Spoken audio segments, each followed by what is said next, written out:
European Club Rugby from the BBC.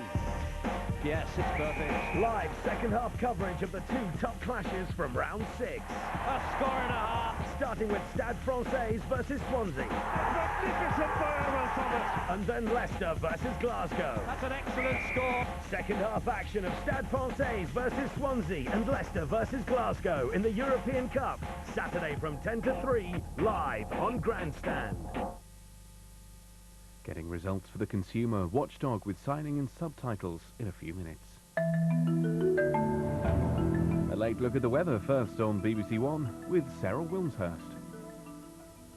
Hello there, welcome to Weatherview. And there's been a lot of dry weather around over the last few days, but on Wednesday morning there were some heavy showers around across southwest England, and in Penzance in Cornwall nearly 2 inches of rain fell.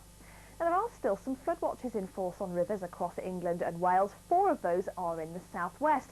But this is the lowest number of flood watches since September 2000. We are expecting that number to fall in the next couple of days with a lot more dry weather to come. However, it looks like they'll rise again next week as we see more rain moving in. But with high pressure around through the rest of this week and into the beginning of the weekend, there will be a lot of dry weather about. But then in the second half of the weekend, we are watching for an area of low pressure moving in, bringing with it a front, which is going to bring some rain, sleet and snow. And then by the middle of next week, it looks like it's going to be very unsettled and windy. But it is going to turn milder. We're going to lose the chilly easterly wind that's been blowing recently. It is quite light, but there's that change over the weekend as it swings around to the south or the southwest, and then that wind's going to pick up.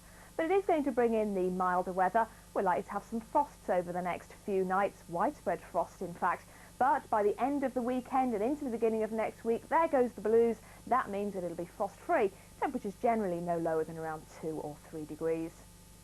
But it is a different story at the moment. It's already frosty across many parts of the United Kingdom.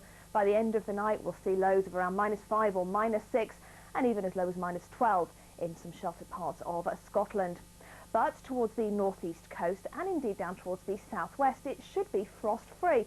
And here there's going to be more in the way of cloud around and indeed some wintry showers. Now under the clearer skies elsewhere, we are likely to see some patchy fog forming. That's going to be dense and freezing in places. Visibility down as low as 100 metres in 1 or 2 spots. Couple that with ice on the roads that haven't been treated, and driving conditions are likely to be quite nasty.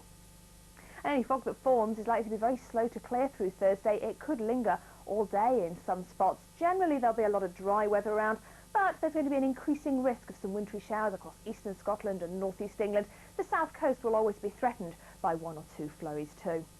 And it is going to be a bitter day, a top temperature of around 2 to 4 degrees in most areas. And in fact, over the hilltops and where the fog lingers, temperatures will struggle to get any higher than freezing. Now for Friday and for Saturday, eastern parts are going to be cloudy with a few wintry showers. Over towards the west, it'll be dry and bright, but there'll be some fairly thick fog, which will be fairly slow to clear. Then by Sunday, we are expecting a band of rain and sleet to push in from the west, some snow in places too, perhaps a covering in some areas of northern England and Scotland. And further afield, it is going to stay unsettled through the Mediterranean. It'll be dry though in eastern parts of Europe, and -2 in Moscow is actually quite mild. Bye-bye. Your life for your beliefs. You're going to leave everything behind. Your homes.